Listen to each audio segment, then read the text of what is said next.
और यह महाराज जनक ने भगवान राम को क्या कभी निमंत्रण दिया? आमंत्रण कभी दिया ही नहीं, क्या बुलाया ही नहीं गया। पर मानो यहां तो ईश्वर यदि चला भी आया तो बिना आमंत्रण के ये कौन सा पक्ष है? वही करुणा और कृपा का पक्ष। और इसका अभिप्राय है कि जहां पर कृपामयी श्री जानकी विद्यमान है का वहां पर बिना निमंत्रण के भी भगवान स्वयं आ जाते हैं। इसीलिए कौ सखियों के द्वारा जो व्यंग विनोद श्री राम से किया गया वो विवाह के गीतों में, मिथिला के गीतों में मिलता है। जब वह सखियां व्यंग में कहती हैं कि अरे, ये आग्रह करती हुई व्यंग में कहती हैं, अन्यत्र अभिमान करना, पर इस नगर में आकर के अभिमान करने की कोई आवश्यकता नहीं। और अभिमान नहीं करना तो सखियां ये भी कह देती हैं, बिनु बोले पिया है, आप तो बिना निमंत्रण के आ गए हैं। किसी को निमंत्रण से बुलाया जाए तो उसकी चिंता करनी पड़ती है, पर जो बिना निमंत्रण के आ जाए वो तो अकड़ नहीं दिखा सकता। उसको तो बिना बुलाया है, उससे जैसा व्यवहार किया गया वैसा स्वीकार किया जाए। और भगवान राम ने भी ये उत्तर दिया और तुलसीदास जी ने भी इसी की ओर संकेत किया। उन्होंने ये कहा कि अच्छा तुम क्यों ऐसा कहती हो, आज तक क्या कभी कमल ने भ्रमर को निमंत्रण दिया है क्या? और यदि भ्रमर जो है कमल के आकर्षण से उसके पास आता है तो यह तो कमल के सौरभ और पराग की विशेषता है। संकेत मानो था यह श्री किशोरी जी की ओर थी और वो स्वामी जी ने भी इसका निर्वाह किया। भगवान राम स्वयं इतनी यात्रा करके चल करके आए, पैदल चल करके आए, और उस यात्रा का श्री गणेश भी कृपा से ही हुआ। अहिल्या उसमें कौन सी साधना, उसकी बुद्धि में जो मलिनता आ गई, कितनी कठिन है बुद्धि की शुद्धता। यह जो अहिल्या है महर्षि गौतम की परम पतिव्रता, ऐसी संलग्न सेवा में रहने वाली पत्नी है। ऐसी बुद्धि जो निरंतर तपस्या में संलग्न है, किंतु वह बुद्धि भी भ्रमित हो सकती है, वह भी धोखा खा सकती है। और यही तो हुआ जब इंद्र गौतम का वेश बना करके आया और अहिल्या नहीं पहचान पाई, तो यह संकेत बताने के लिए कि बड़ी बड़ी तपस्या साधना धर्म का पालन करने के बाद भी कभी कभी व्यक्ति जो है सही दृष्टि नहीं पाता है, पहचानने में समर्थ नहीं। ये मानो सावधान करने के लिए है, बुद्धि का गर्व करने की आवश्यकता नहीं। अब वह बुद्धि जो न पहचान पाने के कारण शाप उसको दे दिया गया पत्थर हो जाने का। अब पत्थर को कोई उपदेश देकर के साधन तो नहीं बता सकता, पत्थर तो कोई साधन नहीं करेगा। पर इस जनकपुर की यात्रा का जो श्री गणेश अहिल्या प्रसंग से भी हुआ, अहिल्या प्रसंग से ही हुआ, इसका तात्पर्य है मानो उस नगर की ओर जा रहे हैं जिसके लिए व्यंग में आगे चल करके गोस्वामी जी ने तो केवल इतना ही संकेत किया कि निवास हास्य विलास रस बस। यही कहा गया कि जब विवाह संपन्न हुआ और विवाह के संपन्न होने के बाद दूल्हा जो है कोहबर में ले जाया गया।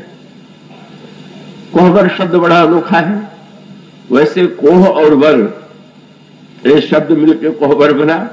कोह कौन को कहते, कैसी विचित्र बात। विवाह के बाद ऐसे घर में व्यक्ति को ले जाया गया जो कोहबर है। अब भाई आप किसी को चिढ़ावे व्यंग करें, उसकी हंसी उड़ावे तो उसके क्रोध आने की संभावना, तो ये वर की अंतिम परीक्षा होती है।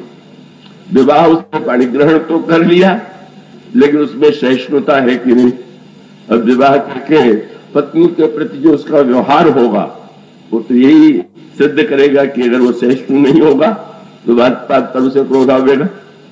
तो कोहबर की जो सारी लीला होती है वो व्यंग में, कटाक्ष में और ऐसे रूप में कि जैसे किसी को चुड़ लग जाए।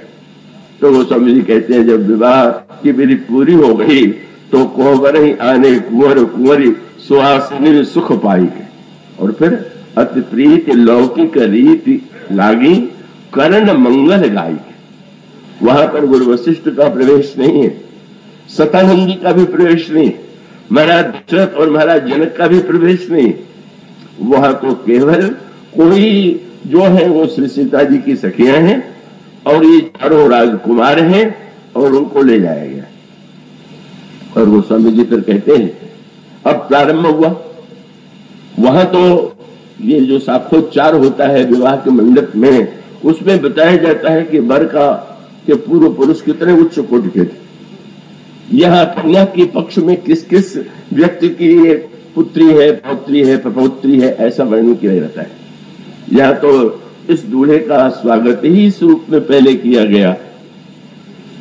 और ये करके एक सखी ने श्री राम को देख करके यही कहा कि सखी, अयोध्या में इतने राजा राजकुमार आए, पर ये राजकुमार जितना घमंडी है आज तक कोई ऐसा नहीं।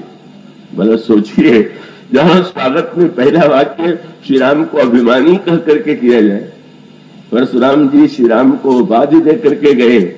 इतने प्रभावित हुए राम के स्वभाव और शील से कि उनका विनय, शील, करुणा सागर, जैत वचन रचना अटिनागर। आप विनय के, शील के, करुणा के आगार। पर यहाँ न तो विनय, न शील, न करुणा, और उसके साथ साथ चेतावनी भी। बरबे रामायण में तुलसीदास जी ने कह दिया, एक सखी ने कहा अभिमान है तो अपने पास रखो। यहां बिल्कुल नहीं।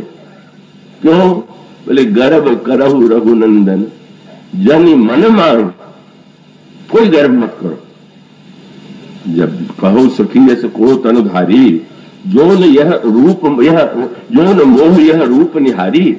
इस सुंदरता को देख करके तो सारे नगरवासी स्त्री पुरुष सभी सम्मोहित हो गए। और सखी कहती है कि रूप का गर्व यहां छोड़ दो। क्यों छोड़ दो? बोले वहां की बात और थी, यहाँ जरा देख लो तुम्हारे वाम बाग में जो विराजमान है। और तब वो बरबे रामायण में तुलसीदास जी ने लिखा, गर्व करहु रघुनंदन जन मन माही, आपन मूर्ति देखो। अगर तुम्हें ये पता लगाना हो कि कितने सुंदर हो, तो कहीं आपन मूर्ति देखो, सिर की छाप। सीता जी की छाह देख लो, उनकी छाह जैसी है वैसे तुम। और मानो व्यंग ये भी है कि भाई व्यक्ति गोरा भी है तो छाया तो खाली ही होगी। तो मानो श्रावता पर व्यंग है। और यो ये भी कहें कि भाई प्रतिबिंब जो है, छाया है श्री राम, तो प्रतिबिंब समर्थ नहीं, क्रिया करने में प्रतिबिंब समर्थ नहीं है। वो तो व्यक्ति जिधर चढ़ेगा छाया को भी उसका अनुगमन करना पड़ेगा। और उसका अभिप्राय है कि जब श्री सीता जी के तुम प्रतिबिंब हो तो स्वतंत्र थोड़ी हो, ये तो जिधर जाएंगे उधर तुम्हें जाना ही होगा। मानो ये कह करके जब श्री राम से विनोद किया गया और भगवान इस वाक्य को सुन करके उनको लगा चलो एक अभिमानी की नई उपाधि तो मिली। इतने दिनों तक तो लोगों ने यही बार बार कहा कि इनके समान नम्र कौन होगा, सुशील कौन होगा। लेकिन फिर लक्ष्मण जी तो स्वभाव से ही तेजस्वी हैं, प्रभु तो मौन हो गए। पर उन्होंने तुरंत कहा ये अभिमान तो हम लोगों की दृष्टि से हमारे शिराओं में नहीं, पर अगर झूठा अभिमान करे तो बुरा। भूल गई वो उस दिन को जब धनुष टूटने के पहले क्या दशा हो गई थी तुम लोगों की। और हमारे श्री राघव ने ही को धनुष तोड़ करके कष्ट दूर कर दिया। आंख के आंसू इन्हीं के द्वारा तो कब मिट पाए। पर सखियां क्या उत्तर देने में पीछे थी। उन्होंने कहा धनुष यज्ञ के पहले पुष्प वाटिका की याद कर लो। पुष्प वाटिका में तुम्हारे राघव ने पुष्प तोड़ा और तुम भी साथ में थे। और जब लता कुंज से निकले तो क्या दशा थी? बोले भाल तिलक श्रम बिंदु सुहाय, माथे पर पसीने की बूंद थी। लक्ष्मण क्या जिसको फूल तोड़ने में पसीना आ जाए वो धनुष तोड़ सकता था क्या? कौन सा तर्क कहता?